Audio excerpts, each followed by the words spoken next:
मुझे नीरज जी ने बुलाया था अपने ऑफिस में और मुझे मेरे करियर का सबसे छोटा नरेशन दिया था। इससे पहले कस्टम ऑफिसर्स में ना तो कभी कोई फिल्म बनी है, ना कोई शो बना है।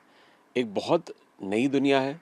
इसका जो सुर है कमर्शियल है, ब्लॉकबस्टर का जो एक थीमेटिक टोन होता है वो है। मुझे नीरज जी ने बुलाया था अपने ऑफिस में और मुझे मेरे करियर का सबसे छोटा नरेशन दिया था, जो ऑल ऑफ 3 मिनट का नरेशन था। लेकिन आई थिंक नीरज जी बहुत कॉन्फिडेंट थे, उनको पता था कि अगर ये जो इसमें ज़्यादा एक्सप्लेन करने की ज़रूरत नहीं है। जब कोई आपसे कहे कि ये एक ऐसी दुनिया है जो आपने कभी देखी नहीं है, एयर ट्रैवल में, इंटरनेशनल फ़्लाइट्स, एयर कार्गो में किस तरह हमारे देश में किस तरह तस्करी होती है, किस तरह स्मगल आइटम्स लाए जाते हैं, किस तरह कॉन्ट्राबैंड आता है, योर सोल्ड। क्योंकि इससे पहले कस्टम ऑफिसर्स में ना तो कभी कोई फिल्म बनी है, ना कोई शो बना है। एक बहुत नई दुनिया है, एक नॉवेल्टी है उसमें। एंड फिर नीरज जी ने मुझे 4 एपिसोड, आई थिंक 4 या 5 एपिसोड्स भेजे। तब आई थिंक डिटेल एपिसोड्स लिखे गए थे और उन्होंने कहा कि यार नेटफ्लिक्स सीरीज़ है and I am presenting it. मैं भी डायरेक्ट करूँगा, राघव भी डायरेक्ट करेगा। मैंने वो 4 एपिसोड, जो कहते हैं ना नेटफ्लिक्स पे बिंज वॉच होता है, जब आप एक ही सिटिंग में आप सब देख लेते हो, तो मैंने चारों के 4 एपिसोड्स पढ़ लिए एक रात में। And I was completely sold. शुरुआत से ये जो होती है ना ग्रिपिंग, जो एक मसाला जो स्टोरी होती है, इसका जो सुर है कमर्शियल है, ब्लॉकबस्टर का जो एक थीमेटिक टोन होता है वो है, पेसी है, फन है, एक थ्रिलिंग टोन है। तो वो बढ़िया लगा मुझे। एंड ऑफ कोर्स जब नीरज पांडे किसी शो या फिल्म से जुड़े हों तो सोचने की ज़रूरत नहीं है। इस दुनिया में कहा जाता है ना, तस्कर अपने आइडिया नए नए लाते हैं और हमारे देश के जो जाबाज ऑफिसर होते हैं वो उनको पकड़ने का तरीका ईजाद करते कहते हैं, एक जी स्टेप आगे रहते हैं। जी। आपने क्या इसमें क्या लर्निंग रहा, पूरा देखा, थोड़ा समझा होगा इस दुनिया को? देखिए, हमने सब शायद पेपर में पढ़ा होगा या न्यूज़ चैनल्स में देखा होगा किस तरह आइटम्स सीज़ की जाती हैं मुंबई एयरपोर्ट पर, दिल्ली एयरपोर्ट पर।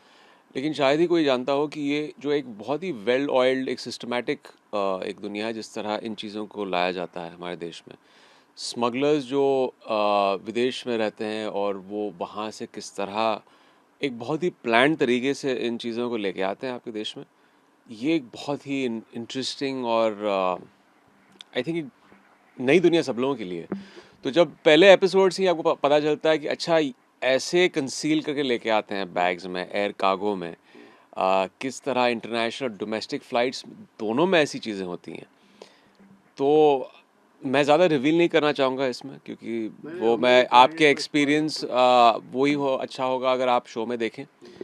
But it's very very interesting किस तरह स्मगल किया जाता है। और ये एक आँख में चोली का खेल है।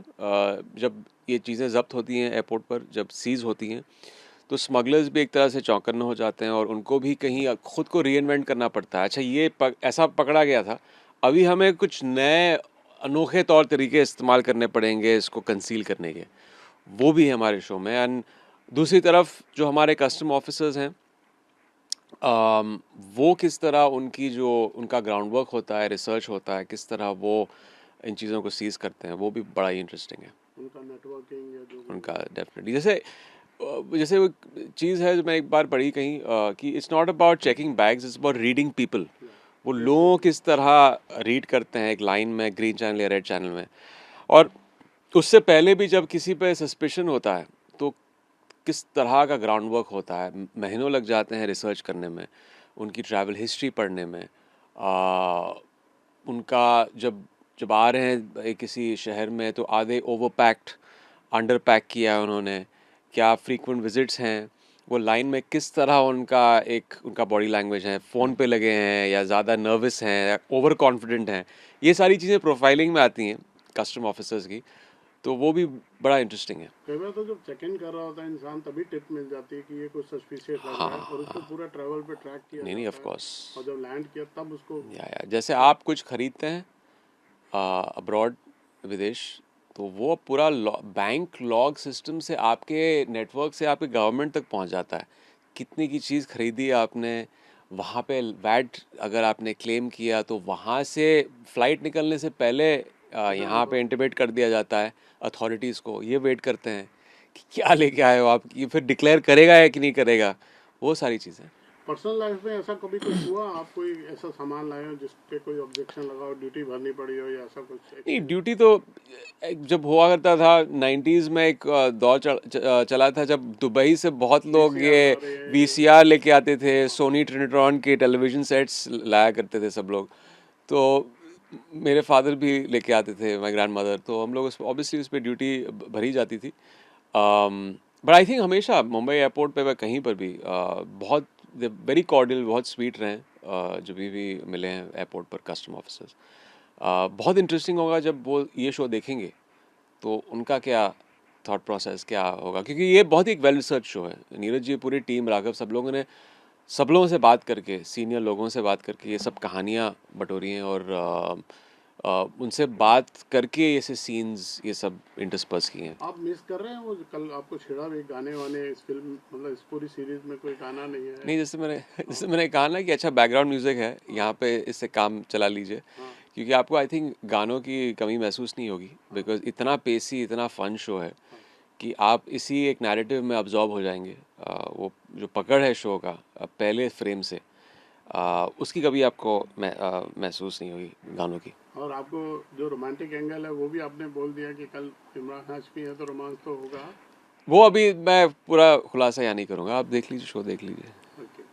आपको नीरज पांडे ने एक बार पहले भी अप्रोच किया था, याद है आपको, स्पेशल 26 के लिए कई बार, तो आप फर्स्ट टाइम इनके साथ नहीं, काम बहुत बार हम मिल चुके हैं, बहुत सारी मुलाकातें कुछ फिल्मों की, अनफॉर्चुनेटली वो उस वक्त नहीं हो पाई। बट जैसे कहते हैं बेटर लेट देन नेवर, ये इस किस्मत में ये एक इंटरेस्टिंग शो था। वेरी हैप्पी कि जिस तरह ये लिखा गया है, और यही एक कोई भी एक्टर चाहता है कि कुछ नया मिले करने को। और सिर्फ मेरे लिए क्या, किसी एक्टर के लिए किसी ने अब तक कस्टम ऑफिसर कभी हमने देखा नहीं है ऑन स्क्रीन, ये दुनिया नहीं देखी है। तो वो एक बोनस था मेरे लिए, तो it's good that I am getting to work finally with Neeraj ji. Hello, हम उम्मीद करेंगे लोगों को ये पसंद आए। Wish you all the very best. शुक्रिया। उसकी सक्सेस के बाद फिर एक इंटरव्यू किया जाए। Definitely, thank thank you. You, इंशाल्लाह।